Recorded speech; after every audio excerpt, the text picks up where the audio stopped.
कैसे स्टूडेंट आप लोग? होप आप लोग अच्छे होंगे। चलिए स्टार्ट करते हैं पार्ट 2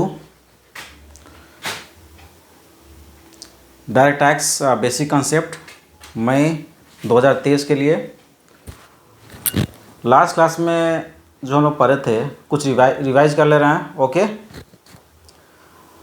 लास्ट क्लास में बताए थे आपको कि टैक्स होता क्या है, टैक्स कितने प्रकार के होते हैं और टैक्स लेवी करने का पावर कहाँ से मिलता है। तो चलिए, टैक्स किसे कहते हैं? टैक्स किसे कहते हैं? वैसे चार्जेस जो गवर्नमेंट लगाती है पब्लिक पे लगाती है ताकि पब्लिक लोग को पब्लिक सर्विस प्रोवाइड कर सके। ठीक है। टैक्स दो प्रकार के होते हैं, direct tax, indirect tax. Direct tax क्या होता है? इनकम टैक्स में बताए थे। और इनडायरेक्ट टैक्स होता है जो आपका जीएसटी और कस्टम ड्यूटी होता है। तो आपको जो इनकम टैक्स होता है, जो आपका इनकम टैक्स है वो किसे कहते हैं? तो इनकम टैक्स होता है वैसा टैक्स जो किसी भी एसएससी या पर्सन के टोटल इनकम पे लगाया जाता है किसी प्रीवियस ईयर में, उसे हम टैक्स कहते हैं। ओके, किसी भी एसएससी के टोटल इनकम पे जो टैक्स लगाते हैं प्रीवियस ईयर में, उसे हम इनकम टैक्स कहते हैं। ठीक है, ये लास्ट क्लास में बता चुके हैं, लिखा चुके हैं। ओके, ये जो टैक्स है इनकम टैक्स है, वो जो चार्ज लेवी किया जाता है, वो ये लेवी करने का पावर कहाँ से मिलता है। ओके, तो लास्ट क्लास में बताए थे कि ये पावर मिलता है। देखिए ठीक से गौर से देखिएगा। देखिए, entry number 82 of 7th entry number 82 of union list of 7th schedule of article 246 of constitutions of India। देखिए क्या समझे? ये जो एंट्री नंबर 82 है यूनियन लिस्ट का, ओके, उससे पावर मिला हुआ है।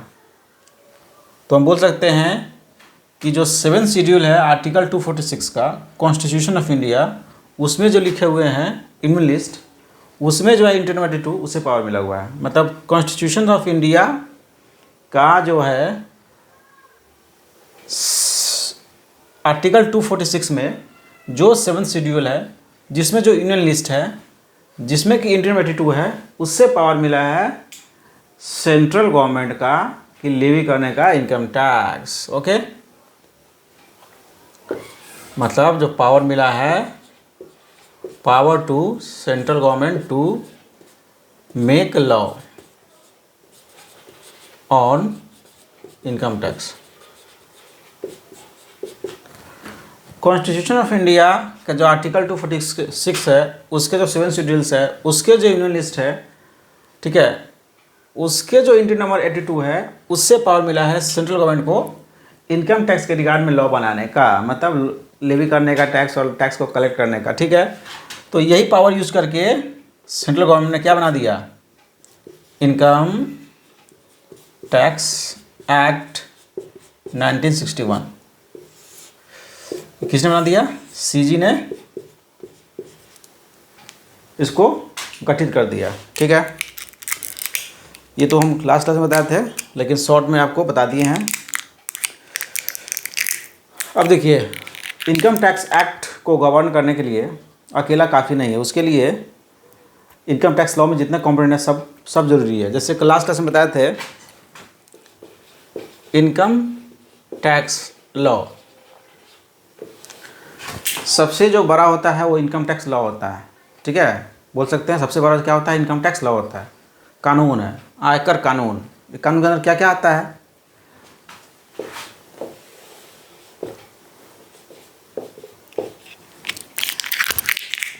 ये था income tax act income tax act 1961 ये आता है।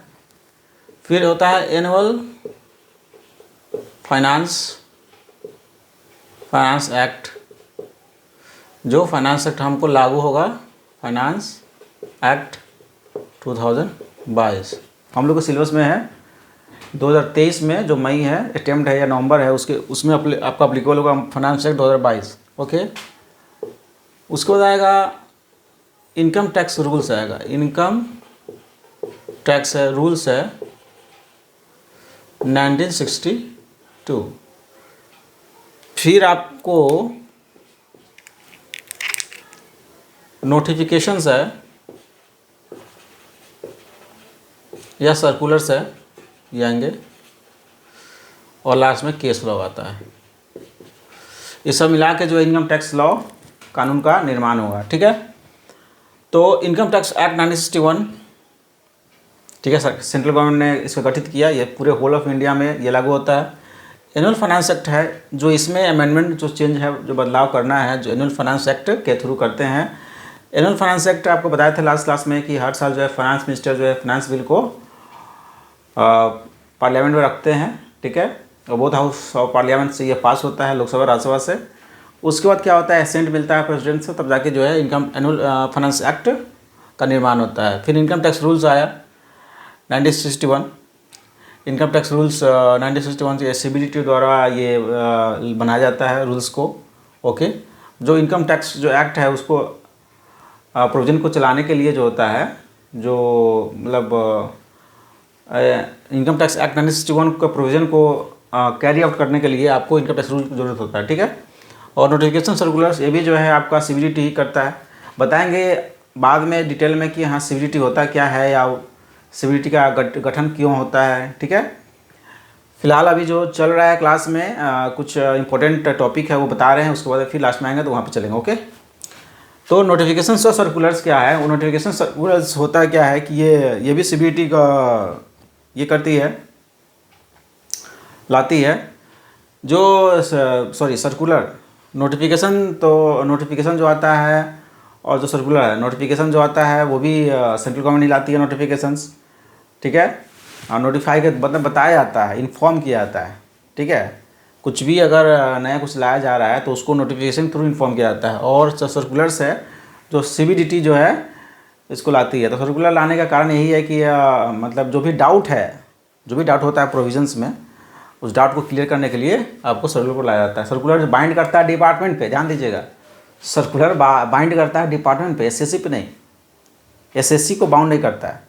और एक बार याद रखिएगा, सर्कुलर कभी भी ओवरराइड नहीं करता है प्रोविजंस ऑफ इनकम टैक्स 1961 को। एक्ट को भी ओवरराइड नहीं करेगा। मतलब ओवरराइड का मतलब हुआ कि दोनों में से सबसे पहले जीत होगी तो इनकम टैक्स एक्ट 1961 का होगा।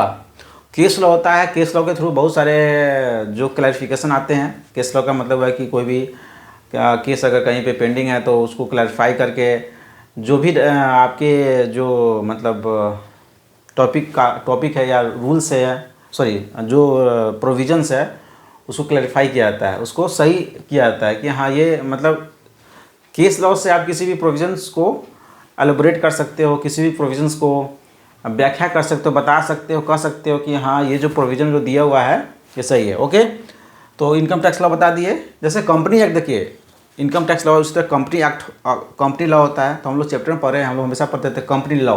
क्यों? क्योंकि कंपनी लॉ में आपको सिर्फ कंपनी एक्ट नहीं पढ़ना है, कंपनी रूल्स भी पढ़ने होते हैं। ठीक है, कुछ उसमें केस लॉ भी आते हैं। तो आप तो पढ़े ही हैं ग्रुप 1 में। उसी तरह इनकम टैक्स एक्ट है। इनकम टैक्स एक्ट में, इनकम टैक्स लॉ में आपको इनकम टैक्स एक्ट ही नहीं पढ़ना है, आपको रूल्स भी पढ़ना है, नोटिफिकेशन सर्कुलर्स, और आपको केस लॉ भी पढ़ने होते हैं। चलिए,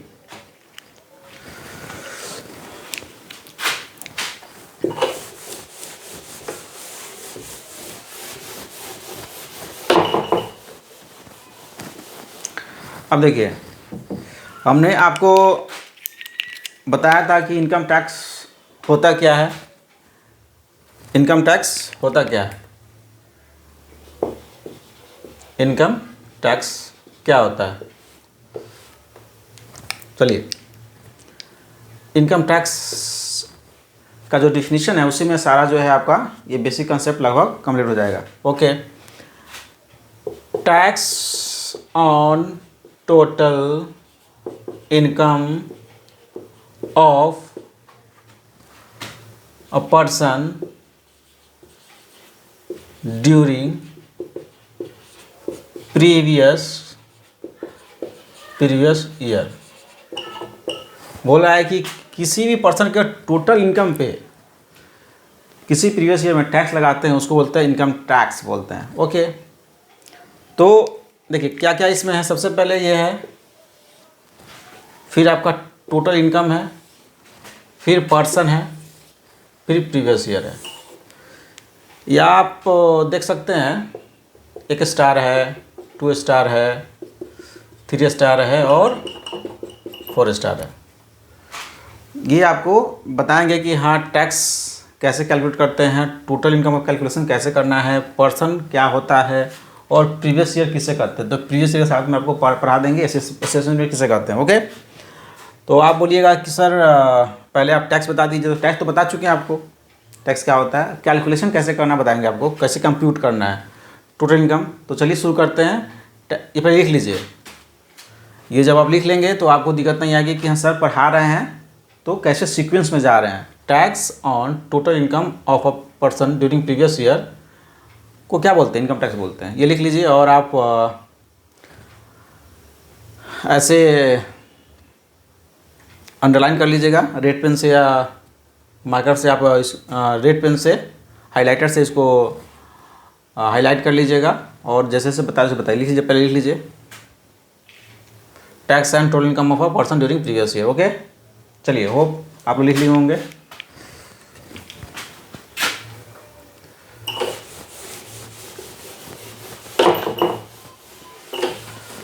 सबसे पहले आपको उसमें से क्या नहीं बोले थे निकालेंगे। पहले सबसे पहले टैक्स और टोटल इनकम कैसे निकालते हैं देखिए। Computations of total income and tax payable किसी पर्सन का निकालते हैं ड्यूरिंग प्रीवियस ईयर बोल सकते हैं निकालते हैं तो, या कभी भी असेसमेंट ईयर बोल सकते हैं उसको। ठीक है, बताएंगे प्रीवियस ईयर क्या होता है, असेसमेंट ईयर। चलिए सबसे फर्स्ट में डिटरमाइन करेंगे कि रेसिडेंशियल स्टेटस क्या होता है।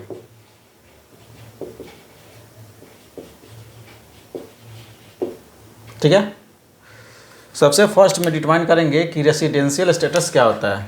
मतलब रेसिडेंशियल स्टेटस का मतलब होता है कि कोई व्यक्ति को टैक्स लगाने से पहले ये पता करना पड़ेगा कि वो निवासी कहाँ का है, यहाँ का है और या बाहर का है, विदेश मतलब आउट ऑफ इंडिया। तो निवासी का मतलब ये मत समझिएगा कि हाँ आपको हम सिटीजन ऑफ इंडिया बोल रहे हैं। निवासी मतलब रेसिडेंट का मतलब ये नहीं हुआ कि आप देश के नागरिक है या नहीं है। हमारे इनकम टैक्स लॉ के अंदर, इनकम टैक्स एक्ट के अंदर में सिटीजन ऑफ इंडिया का मतलब सिटीजन ऑफ इंडिया का टैक्स से कोई लेना देना नहीं है। मतलब सिटीजन ऑफ इंडिया को टैक्स से कोई लेना देना नहीं है। हम हमेशा सिटीजन ऑफ इंडिया को हटा के चलेंगे। हमको ये लेके चलेंगे रेसिडेंट नॉन रेसिडेंट, बस रेसिडेंट और नॉन रेसिडेंट, निवासी या अनिवासी। मतलब अपने इंडिया का कोई निवासी है या अनिवासी है, मतलब रेसिडेंट है या नॉन रेसिडेंट है, सिटीजन ऑफ इंडिया को हटा के हम चलेंगे। तो सबसे पहले ये पता करेंगे कि हाँ वो व्यक्ति जो है इंडिया का निवासी है या नहीं है। ये आगे पढ़ाएंगे, ये भी सीक्वेंस में आएंगे। रेसिडेंशियल स्टेटस का मतलब क्या होता है और उसमें रेसिडेंट क्या होता है, नॉन रेसिडेंट क्या होता है, जितने भी आपके पर्सन होते हैं, एसएससी होते हैं, सबका निकालेंगे। कंपनी का अलग, इंडिविजुअल का अलग, एचयूएफ का अलग, सब बताएंगे। तो सबसे पहले आप जब टोटल इनकम निकालिएगा या टैक्स पेबल निकालिएगा तो पता कीजिएगा कि वो व्यक्ति जो है या कंपनी है, फर्म है, कोई भी पर्सन हो, उसका रेसिडेंशियल स्टेटस क्या है डिटरमाइन करना होगा। वो रेसिडेंट है या नॉन रेसिडेंट है। थोड़ा सा बता दे रहे आपको, थोड़ा सा, कि जब कोई व्यक्ति इंडिविजुअल, कोई इंडिविजुअल्स, ओके, अगर इंडिया में 182 दिन या 182 दिन से अधिक दिन तक स्टे करता है, ठीक है, प्रीवियस ईयर में, तो उस व्यक्ति को हम बोलते हैं वो रेसिडेंट ऑफ इंडिया है। जो 182 दिन से कम रहता है इंडिया में उसको बोलते हैं नॉन रेसिडेंट, ठीक है, रेसिडेंट ऑफ इंडिया नहीं है। ओके, तो वही है, पहले पता करेंगे कि रेसिडेंशियल स्टेटस क्या है, वो रेसिडेंट है या नॉन रेसिडेंट है। रेसिडेंट होगा तो उस जो ग्लोबल इनकम होता है, इंडिया का भी इनकम हो, इंडिया के बाहर का भी, उस पर टैक्स लग जाता है। और जो नॉन रेसिडेंट होते हैं वो सिर्फ इंडिया का इनकम पे टैक्स लगता है। इसलिए पहले पता करना पड़ेगा और तब निकालेंगे कि टोटल इनकम क्या है। ओके, देखिए उसके बाद तब जो है कंप्यूटेशन करेंगे, सॉरी, तब करेंगे computation of total income and tax payable, ठीक है। इसमें क्या करते हैं, इसमें हम हेडिंग डाल सकते हैं, ठीक है। ये चीज़ को आप यहाँ भी लिख सकते हैं, कोई दिक्कत नहीं है। समझाने के लिए ये तो पहले डिफाइन करना होगा, ये यहाँ पे होगा। ओके, जैसे computation of total income and tax payable यहाँ पे होगा। पहले रेसिडेंशियल स्टेटस को डिटरमाइन करना पड़ेगा, तब टोटल इनकम और टैक्स पेबल का कंप्यूटेशन करना पड़ेगा, कैलकुलेट करना पड़ेगा। सबसे पहले ले लेंगे हम income from salary. Income from salary उठाएंगे, यहाँ लिखेंगे इनकम फ्रॉम हाउस प्रॉपर्टी लेंगे। ये सब बताएंगे आपको, ये आपका चल रहा है अभी, बेसिक कॉन्सेप्ट चल रहा है। 1 बाय 1 करके सबको समझाएंगे, सब सारे हेड पे एक चैप्टर, एक मतलब चैप्टर है। ओके, तो इनकम फ्रॉम हाउस प्रॉपर्टी, उसके बाद में इनकम फ्रॉम पीजीबीपी है, PGBP profit and gain from business and profession, यहाँ लेंगे। फिर इनकम फ्रॉम कैपिटल गेन होगा, कैपिटल गेन,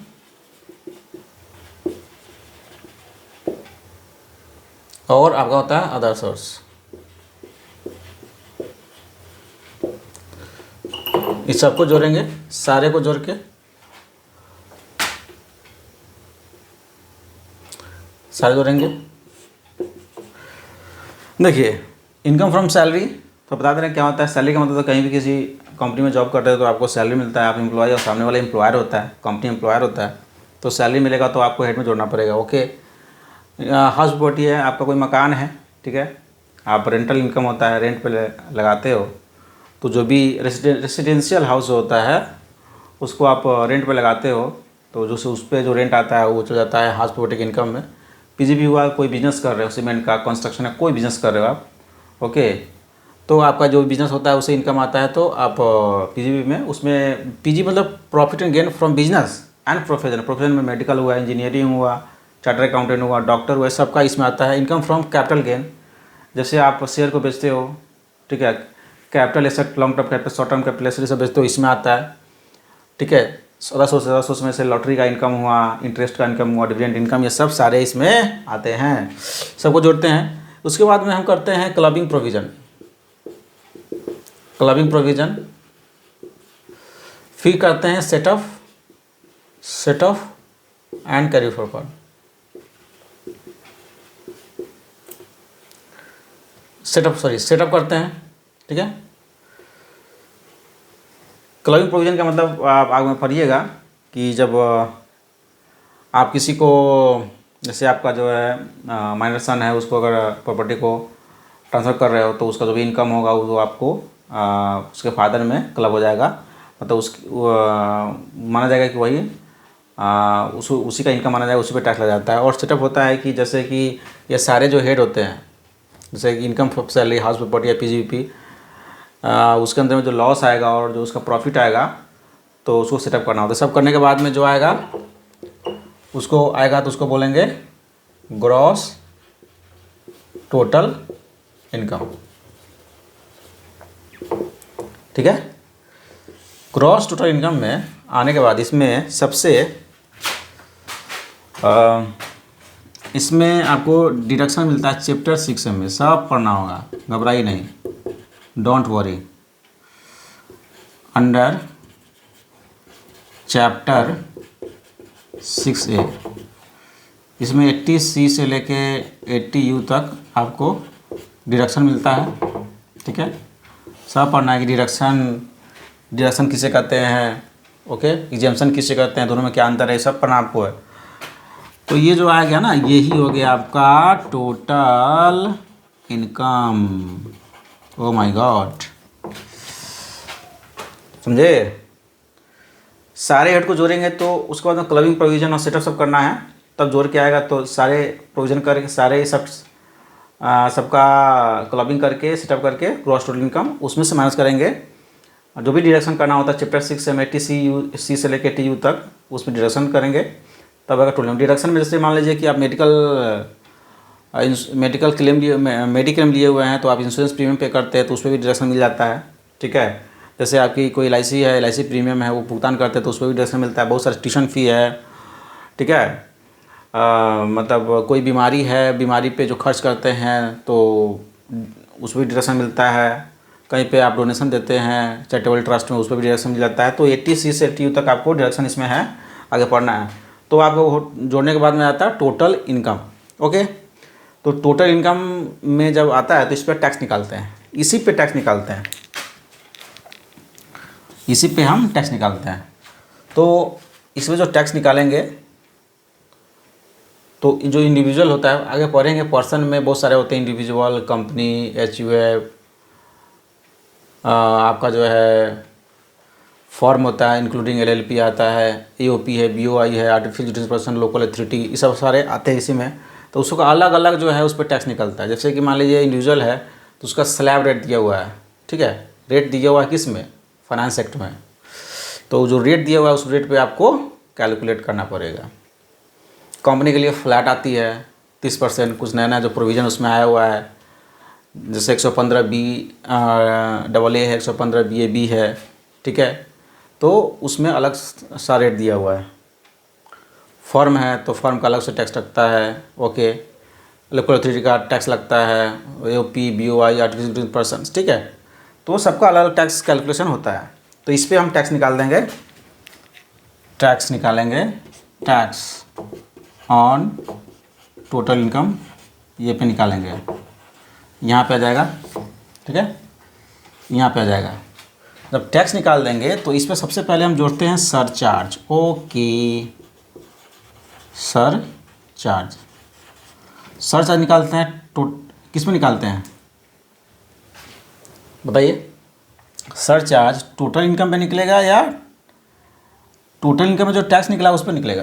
तो सरचार्ज निकलेगा आपको टोटल इनकम पे जो टैक्स निकला है उस पर निकलेगा सरचार्ज, ठीक है।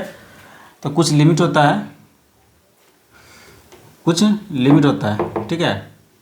उस लिमिट को क्रॉस कर जाइएगा तो उसको सरचार्ज लग जाएगा। बड़े बड़े कंपनी होते हैं, बड़ा बड़ा जो जिसका करोड़ों का जो बिजनेस होता है, ठीक है। तो अगर टोटल इनकम अगर कुछ जो लिमिट है उससे आगे बढ़ाएंगे, एक्सीड कर जाएगा तो आपको सरचार्ज लग जाएंगे, ठीक है। बोलता है कि भाई नॉर्मल तो देवे करो, देना ही है नॉर्मल, लेकिन थोड़ा सा ज़्यादा ही आप बढ़ें, ठीक है, तो आप पे जो है अलग से सरचार्ज लगाया जाता है, ठीक है।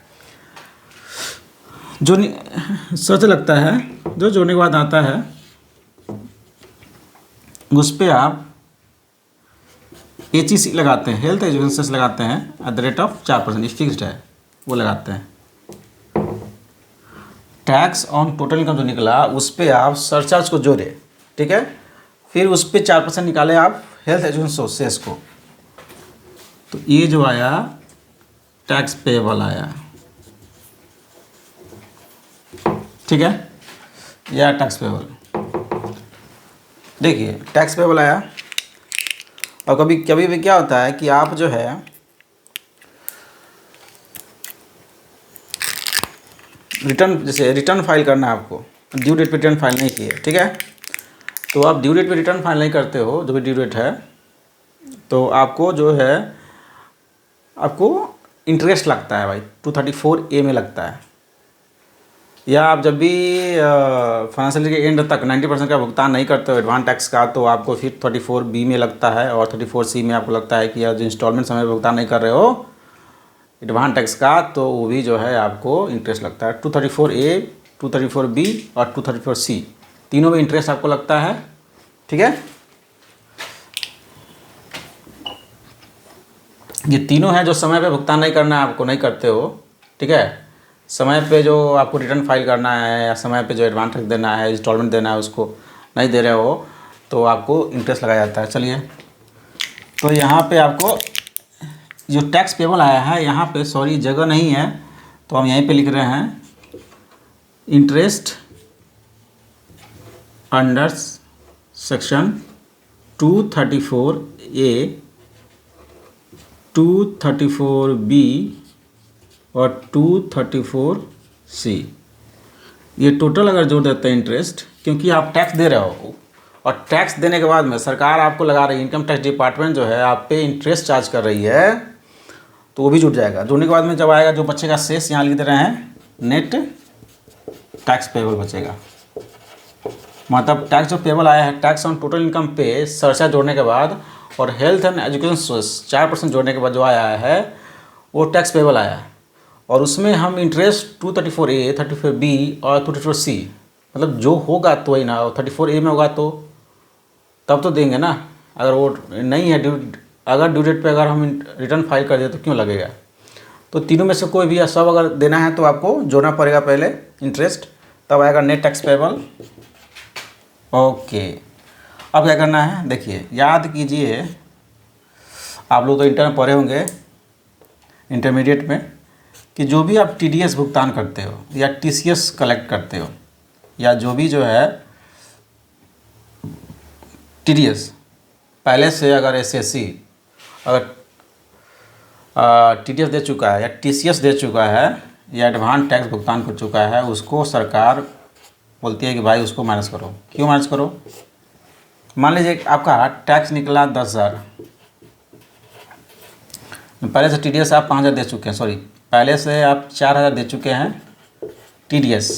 ठीक है, तो आपको अब कितना देना है? सरकार को देना था 10,000, सॉरी इनकम टैक्स डिपार्टमेंट को वही सेम देना ही है, इनकम टैक्स डिपार्टमेंट को देना है 10,000। आप पहले से दे चुके हैं टैक्स को 4,000, तो कितना देना है अब? तो आपको देना है जो बच गया 6,000। ठीक है, तो ये अगर रिफंड है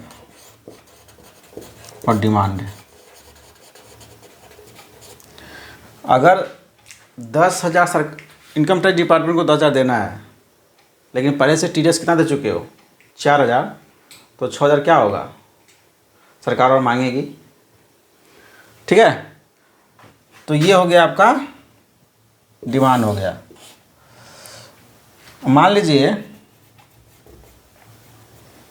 पहले से आपका 15,000 देना है, अब टैक्स आपको देना है 15,000, लेकिन TDS दे चुके हैं 16,000, तो सरकार जो है आपको 1,000 रिफंड कर देगी। ठीक है, ये हो गया, समझे? Got it? Net tax payable अगर ज़्यादा है और TDS पहले से या TCS एडवांस टैक्स जो है कम है तो डिमांड करेगी, और नेट टैक्स पेबल कम है और TDS TCS ज़्यादा है तो आपको रिफंड कर देगी। सरकार भी ईमानदार है, वो भी ईमानदार है।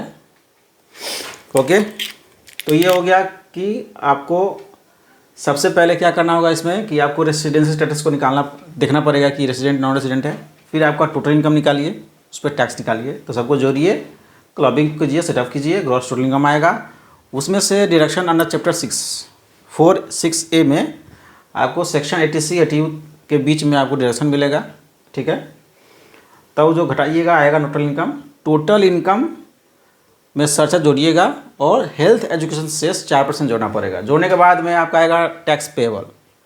मान लीजिए कोई इंटरेस्ट है 234A, B, C में, तो भाई लेगा, इस डिपार्टमेंट लेगा ही, उसमें ऐड कीजिए और उसमें से माइनस कर दीजिएगा जो आप TDS दे चुके हैं, TCS या एडवांस टैक्स, तो आप जो बचेगा रिफंड या डिमांड हो जाएगा।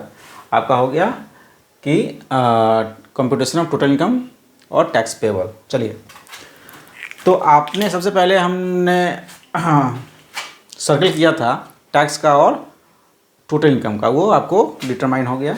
अब है उसमें क्या था, पर्सन।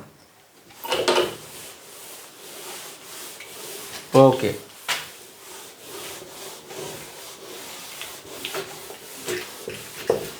चलिए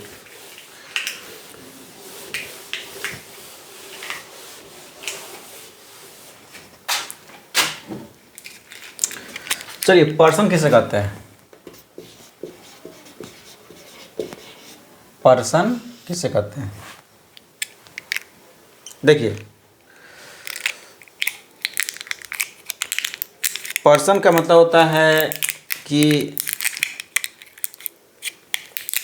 जो जिस पे टैक्स, जिसको टैक्स देना है या टैक्स पे लेवी कर रहे हैं, उसी को पर्सन कहते हैं। मतलब ये पर्सन, देखिए जब किसी भी पर्सन पे जब टैक्स लेवी हो जाता है तो वो एसएससी बन जाता है, एसएससी करने लगते हैं। मेरा बोलने का मतलब है कि जो अगर वो पर्सन है, ऐसे तो पर्सन ही कंपनी को भी पर्सन बोलते हैं, एचयूएफ को पर्सन बोलते हैं, इंडिविजुअल को पर्सन बोलते हैं, फर्म को पर्सन बोलते हैं, लेकिन उसको एसएससी कब कहेंगे, जब उस पर टैक्स लगेंगे।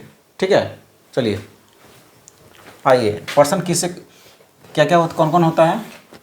सबसे पहले ये पर्सन होता है इंडिविजुअल, इंडिविजुअल,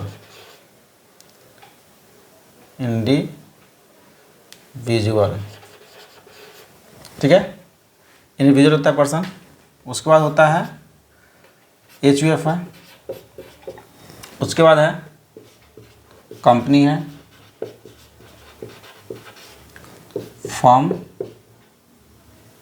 फर्म है, इंक्लूडिंग एलएलपी है, ठीक है। फिर उसके बाद आपका आता है एओपी है।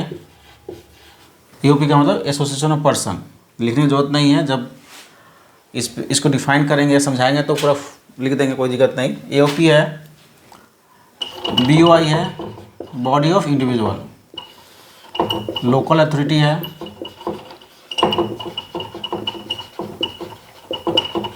और लास्ट है आर्टिफिशियल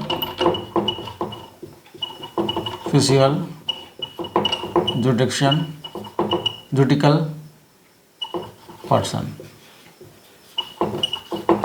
इतने सारे पर्सन हैं। तो पर्सन में आपको ये सब सारे आते हैं, लेकिन एक पर्सन है जो कि आपके जो सेक्शन दिए हुए हैं उसमें नहीं है, लेकिन फिर भी जो है ये जो है मतलब इंक्लूसिव है, इसका डिफिनीशंस है। इसके बाद भी जो है आ सकते हैं। तो उसमें एक आता है कोऑपरेटिव सोसाइटी, जो बाद में बताएंगे, ठीक है। तो जो पर्सन का जो सेक्शन है, पर्सन सेक्शन ज़रूरत नहीं है, सेक्शन 2 होता है, लेकिन उसको ज़रूरत नहीं है, ठीक है। तो एक आते हैं कोऑपरेटिव सोसाइटी, जो पर्सन के डिफिनीशन में नहीं है, लेकिन ये इंक्लूसिव है। इंक्लूसिव मतलब होता है इसके अलावा भी हो सकते हैं, ठीक है। आइए, ये हो गया आपका इंडिविजुअल हुआ पहला, दूसरा एचयूएफ हो गया, तीसरा जो है कंपनी है, चौथा फर्म एलएलपी, एओपी हो गया, बीओआई हो गया, लोकल अथॉरिटी हो गया, और आपका आर्टिफिशियल जुडिकल पर्सन हो गया। मतलब ये सारे जो है पर्सन है, जब ये टैक्स इस पे लेवी होगा ना तो उसको एसएससी कर देंगे। इस पे अगर टैक्स लेवी हो जाएगा तो उसको एसएससी बोल देंगे। पर्सन तो है ही, ये पर्सन तो है ही, लेकिन एसएससी कब बोलेंगे, जब उस पर टैक्स लेवी होगा, ठीक। आप लोग तो अभी स्टूडेंट हैं, ओके, लेकिन जब सीए एग्जाम पास कीजिएगा तो क्या बन जाइएगा, चार्टर्ड अकाउंटेंट, ओके। सेम चीज़ एग्जाम्पल के तौर पर बता रहे हैं कि आप लोग क्या है, स्टूडेंट है अभी, तो आप क्या लिख सकते हैं, सीए स्टूडेंट। जिस दिन आप स्टूडेंट से आप सीए बन जाइएगा तो क्या हो जाएगा, चार्टर्ड अकाउंटेंट बन जाइएगा। तो क्या होता है, जब एग्जाम पास कीजिएगा तो एक इवेंट आए, उसी तरह अगर इस पर टैक्स लेवी होगा तो ये क्या बन जाएगा, एसएससी बन जाएगा। देखिए आप ये लिख लीजिए, ओके। अब ये स्टार्टिंग क्लास है, धीरे धीरे बता रहे हैं, थोड़ा शॉर्ट वीडियो बना रहे हैं ताकि आप लोग को समझ में आए, और अभी से आप लोग पढ़ाई शुरू कर दीजिए, ठीक है। जो स्टूडेंट दोनों ग्रुप का प्रिपरेशन कर रहे हैं या एक ग्रुप का कर रहे हैं, अभी एम्पल समय है, टाइम है, आप लोग चाहिएगा तो आपका एग्ज़ाम निकल जाएगा। आप लोग टाइम देना पड़ेगा, आपको 18 घंटा, 20 घंटा, 24 घंटा नहीं पढ़ना है। आपको कंसिस्टेंट रहना है, रेगुलर पढ़ना है, रिवीजन करना है, रिवाइज करना है, डाउट क्लियर करना है। अगर आपको कोई डाउट होता है तो आप कमेंट सेक्शन में आप लिख सकते हैं, हम डाउट को क्लियर कर देंगे।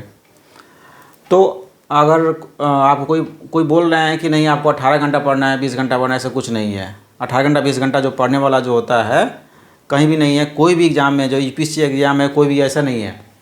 एग्ज़ाम के नज़दीक में तो आप जितना पढ़ना पढ़ सकते हैं, लेकिन अभी से आपको जो है 10 घंटा 12 घंटा का टाइम दीजिए, डाउट क्लियर कीजिए, रिवीजन कीजिए, आपका एग्ज़ाम निकल जाएगा। बहुत लोग बोलते हैं कि आपसे नहीं हो पाएगा, बहुत लोग कहते हैं कि हाँ अरे तुमसे नहीं हो पाएगा।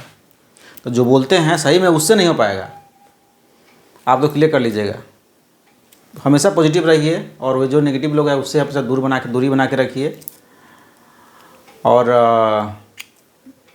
कंसिस्टेंट रहिए, मेहनत कीजिए।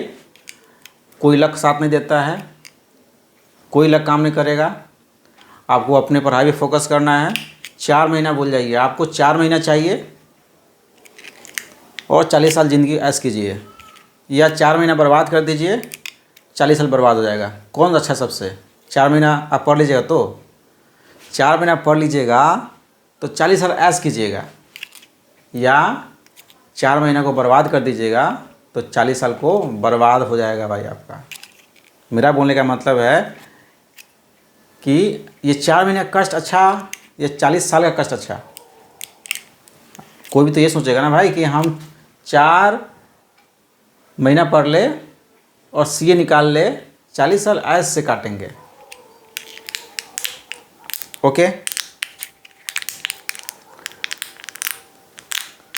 चलिए ये जो पर्सन है आप समझ में आ गया कि individual, HUF, company, firm, AOP, BOI, local authority और आर्टिफिशियल न्यूट्रिशन पर्सन।